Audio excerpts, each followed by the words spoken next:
আসসালামু আলাইকুম। আশা করি সবাই অনেক অনেক ভালো আছেন। সবাইকে টেক লার্নিং হাউসে স্বাগতম। আজকে আমরা আরো একটি নতুন ভিডিও নিয়ে এসেছি। সেটি হচ্ছে বাংলাদেশ নৌবাহিনী কর্তৃক প্রকাশিত একটি নিয়োগ বিজ্ঞপ্তি। এই ভিডিওতে আমরা আলোচনা করব কোন পদের কি কাজ, কিভাবে আবেদন করবেন, কোন পদের কি যোগ্যতা লাগবে এবং হচ্ছে আবেদনের তারিখ, পরীক্ষা কোথায় হবে, সমস্ত কিছু আজকের এই ভিডিওতে আলোচনা করা হবে। ভিডিওটা একটু লং হতে পারে, আশা করি ধৈর্য সহকারে সকলে কন্টিনিউ করবেন। এবং আপনি যদি আমাদের চ্যানেলে নতুন হয়ে থাকেন তাহলে অবশ্যই চ্যানেলটিকে একটি সাবস্ক্রাইব করে এবং হচ্ছে ভিডিওটিতে একটি লাইক দিয়ে আমাদের পাশে থাকবেন। তাহলে চলুন কথা না বাড়িয়ে আমরা মূল ভিডিওতে চলে যাই। আমাদের প্রথম যে পদ সেটা হচ্ছে ড্রাফটসম্যান গ্রেড 2, গ্রেড হচ্ছে 13, বেতন স্কেল 11,000 থেকে 26,590 টাকা।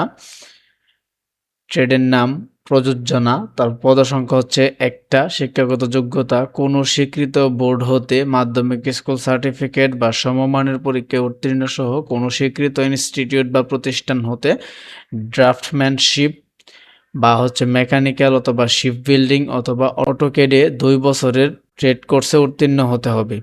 তারপর হচ্ছে সহকারী লিভিংম্যান, গ্রেড হচ্ছে 14তম, বেতন স্কেল 10,200 থেকে 24,680 টাকা।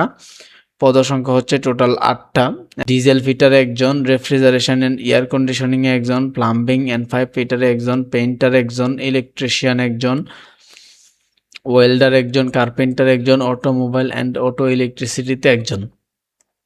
শিক্ষাগত যোগ্যতা কোনো স্বীকৃত বোর্ড হইতে উচ্চ মাধ্যমিক সার্টিফিকেট বা সমমান পরীক্ষায় উত্তীর্ণ সহ সংশ্লিষ্ট কাজে বাস্তব অভিজ্ঞতা থাকতে হবে, অথবা কোনো স্বীকৃত বোর্ড হতে এসএসসি পরীক্ষা বা ভোকেশনাল উত্তীর্ণ সহ সংশ্লিষ্ট কাজে 3 বছরের বাস্তব অভিজ্ঞতা থাকতে হবে। আপনি এখানে এসএসসি পাশে আবেদন করতে পারবেন, ভোকেশনাল থেকে যারা পড়াশোনা করছেন তাদের কিন্তু 3 বছরের কাজের অভিজ্ঞতা থাকতে হবে। তারপর হচ্ছে কোনো স্বীকৃত বোর্ড হতে মাধ্যমিক স্কুল সার্টিফিকেট বা সমমানের পরীক্ষায় উত্তীর্ণ সহ কোনো স্বীকৃত ইনস্টিটিউট বা প্রতিষ্ঠান হইতে সংশ্লিষ্ট ট্রেড কোর্সে উত্তীর্ণ এবং সংশ্লিষ্ট কাজে বাস্তব অভিজ্ঞতা হচ্ছে 1 বছর থাকতে হবে।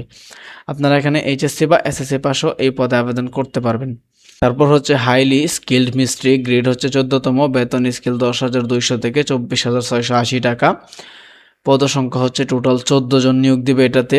একজন হচ্ছে ডিজেল ফিটার একজন, সিএনসি মেশিন অপারেটর একজন, ওয়েল্ডার একজন, প্লেটার একজন, পেইন্টার একজন, ট্রেলার একজন, ইলেকট্রিশিয়ান একজন, মেকানিক্যাল ফিটার একজন, ইলেকট্রনিক্স 3 জন, কম্পিউটার মেকানিক একজন, অটোমোবাইল অ্যান্ড অটো ইলেকট্রিসিটি একজন।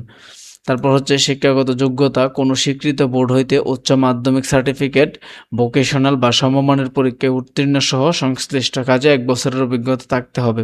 অথবা আপনি যদি ভোকেশনাল থেকে এসএসসি পাস করেন তারপর আপনি এটাতে আবেদন করতে পারবেন, তবে হচ্ছে আপনাকে 3 বছরের বাস্তব অভিজ্ঞতা থাকতে হবে। অথবা কোনো স্বীকৃত বোর্ড হইতে মাধ্যমিক স্কুল সার্টিফিকেট বা সমমানের পরীক্ষায় উত্তীর্ণ সহ কোনো স্বীকৃত ইনস্টিটিউট বা প্রতিষ্ঠান হইতে সংশ্লিষ্ট ট্রেড কোর্স উত্তীর্ণ এবং সংশ্লিষ্ট কাজে 1 বছরের বাস্তব অভিজ্ঞতা থাকতে হবে। এই পদগুলার শিক্ষাগত যোগ্যতা সেম, তো আমি আর বারবার এগুলো বলতে চাচ্ছি না। তারপর হচ্ছে হাইলি স্কিল্ড গ্রেড 1, গ্রেড হচ্ছে 15তম, বেতন স্কেল 9,700 থেকে 23,490 টাকা। পদসংখ্যা 12টি। ডিজেল ফিটারে একজন, মেরিন ফিটারে একজন, মেকানিক্যাল ফিটারে একজন, টাইলস ফিটার একজন, প্লেটার একজন, মোল্ডার একজন, প্লাম্বিং এবং পাইপ ফিটার একজন, পেইন্টার একজন, ইলেকট্রিশিয়ান 2 জন, ইলেকট্রনিক্স একজন। তারপর হচ্ছে শিক্ষাগত যোগ্যতা আগেরটার মতোই সেম। তারপর হচ্ছে হাইলি স্কিল্ড গ্রেড 2 বা হচ্ছে ক্যাটাগরি 2, গ্রেড 16তম, বেতন স্কেল 9,300 থেকে 22,490 টাকা। এটাতে হচ্ছে টোটাল 22 জন নিয়োগ দেওয়া হবে। ডিজেল ফিটারে 3 জন, রেফ্রিজারেশন অ্যান্ড এয়ার কন্ডিশনিংয়ে একজন, টাইলস ফিটার একজন, মেরিন ফিটার একজন, মেশিন মেইনটেনেন্স একজন, ওয়েল্ডার একজন, গ্যাস কাটার একজন, প্লাম্বিং অ্যান্ড পাইপ ফিটার 2 জন, পেইন্টার 2 জন, ইলেকট্রিশিয়ান 3 জন, মেকানিক্যাল ফিটার 3 জন, রিগার একজন, ইলেকট্রনিক্স 2 জন। শিক্ষাগত যোগ্যতা আগেরটার মতোই সেম। স্কিল গ্রেডে গ্রেড 17তম, বেতন স্কেল 9,000 থেকে 21,800 টাকা। পদসংখ্যা হচ্ছে 25টা টোটাল।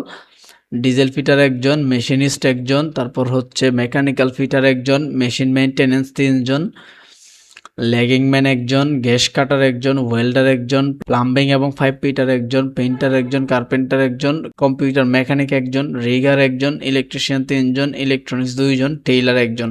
এ হচ্ছে টোটাল 25 জন। শিক্ষাগত যোগ্যতা হচ্ছে কোনো স্বীকৃত বোর্ড হতে মাধ্যমিক স্কুল সার্টিফিকেট বা সমমানের পরীক্ষায় উত্তীর্ণ এবং কোনো স্বীকৃত ইনস্টিটিউট বা প্রতিষ্ঠান হইতে ট্রেড কোর্স উত্তীর্ণ, অথবা কোনো স্বীকৃত বোর্ড হতে উচ্চ মাধ্যমিক সার্টিফিকেট বা সমমানের পরীক্ষায় উত্তীর্ণ সহ সংশ্লিষ্ট কাজের বাস্তব অভিজ্ঞতা থাকতে হবে। সেমি স্কেলড ক্যাটাগরি 1 গ্রেড হচ্ছে 18তম, বেতন স্কেল 8,800 থেকে 21,310 টাকা। পদসংখ্যা হচ্ছে টোটাল 23টা। ডিজেল ফিটার 2 জন, মেশিনিস্ট একজন, কম্প্রেসর ফিটার একজন, রেফ্রিজারেশন অ্যান্ড এয়ার কন্ডিশন একজন, ব্ল্যাক স্মিথ 2 জন, ল্যাগিংম্যান একজন, তারপর হচ্ছে ওয়েল্ডার 3 জন, মেকানিক্যাল ফিটার 3 জন, পেইন্টার একজন, ভলকানাইজার একজন, কার্পেন্টার একজন, ইলেকট্রিশিয়ান 3 জন, মেশিন মেইনটেনেন্স একজন, অটো মেকানিক একজন। এই হচ্ছে টোটাল 23 জন। শিক্ষাগত যোগ্যতা এই আগেরটার মতো সেম। তারপর হচ্ছে সেমি স্কিল্ড ক্যাটাগরি 2 গ্রেড হচ্ছে 19তম, বেতন স্কেল 8,500 থেকে 20,570 টাকা। পদসংখ্যা হচ্ছে 5টা। মেকানিক্যাল ফিটার 2 জন, ল্যাগিংম্যান একজন, গ্যাস কাটার একজন, ইলেকট্রনিক্স একজন। তো শিক্ষাগত যোগ্যতা হচ্ছে কোনো স্বীকৃত বোর্ড হইতে মাধ্যমিক স্কুল সার্টিফিকেট বা সমমানের পরীক্ষায় উত্তীর্ণ সহ কোনো স্বীকৃত ইনস্টিটিউট বা প্রতিষ্ঠান হইতে সংশ্লিষ্ট বিষয়ে ট্রেড কোর্স থাকতে হবে, অথবা কোনো স্বীকৃত বোর্ড হইতে সংশ্লিষ্ট ট্রেডে মাধ্যমিক স্কুল সার্টিফিকেট, ভোকেশনাল বা সমমানের পরীক্ষায় উত্তীর্ণ হতে হবে। তো এই ছিল হচ্ছে মূল নিয়োগ বিজ্ঞপ্তিটি। এখন আমরা দেখব হচ্ছে আবেদন করতে গেলে কি কি শর্তাবলীগুলো অবশ্যই মেনে চলতে হবে। আপনারা চাইলে ভিডিওটা এখান থেকে স্কিপ করতে পারেন, অথবা যাদের প্রয়োজন তারা এগুলো দেখে নিতে পারেন। প্রার্থীদের বয়স 13 এপ্রিল 2026 তারিখে 18 থেকে 32 বছরের মধ্যে হতে হবে। বয়স প্রমাণের ক্ষেত্রে অ্যাফিডেভিট গ্রহণযোগ্য হবে না।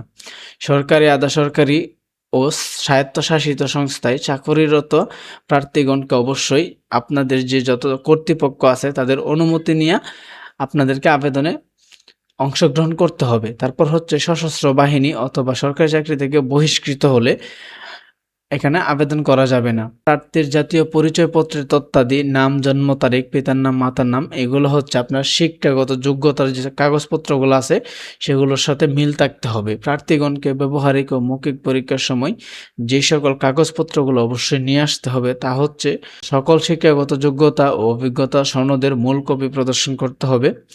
তারপর হচ্ছে পূরণকৃত অ্যাপ্লিকেশন ফর্ম সহ প্রথম শ্রেণীর গেজেটেড কর্মকর্তা কর্তৃক সকল সনদপত্রের সেট কপি এবং 3 কপি পাসপোর্ট সাইজের সত্যায়িত ছবি দাখিল করতে হবে, এবং আবেদন লিঙ্ক আমি আমার ভিডিও ডেসক্রিপশনে দিয়ে দিব, আপনারা সেখান থেকে আবেদন করতে পারবেন। আপনি যে জেলায় থাকেন সেই জেলার স্থায়ী বাসিন্দার প্রমাণ হিসেবে চেয়ারম্যান বা হচ্ছে ওয়ার্ড কাউন্সিলর বা পৌরসভার চেয়ারম্যান বা মেয়র বা সিটি কর্পোরেশনের মেয়র কর্তৃক প্রদত্ত সনদপত্র নিয়ে আসবেন। আর যারা মুক্তিযোদ্ধা আছেন তারা হচ্ছে মুক্তিযোদ্ধার যে কাগজপত্র আছে সেগুলো নিয়ে আসবেন। আবেদনকারী ক্ষুদ্র নিগোষ্ঠী হলে সংশ্লিষ্ট জেলার যে প্রশাসক থাকবে উনি কর্তৃক প্রদত্ত সনদপত্র দেখাতে হবে। তারপর হচ্ছে শারীরিক প্রতিবন্ধী বা তৃতীয় লিঙ্গের হলে সমাজসেবা অধিদপ্তর কর্তৃক সনদপত্র নিতে হবে। তারপর হচ্ছে সরকারি, আধা সরকারি বা স্বায়ত্তশাসিত প্রতিষ্ঠানে চাকরিরত প্রার্থীগণকে অবশ্যই ঊর্ধ্বতন কর্তৃপক্ষ কর্তৃক ছাড়পত্রের মূল কপি নিয়ে আসতে হবে। তারপর হচ্ছে অবশ্যই বৈধ জাতীয় পরিচয়পত্রের মূল কপি প্রদর্শন করতে হবে, এবং প্রথম শ্রেণীর গেজেটেড কর্মকর্তা কর্তৃক 1 কপি সত্যায়িত ফটোকপি দাখিল করতে হবে।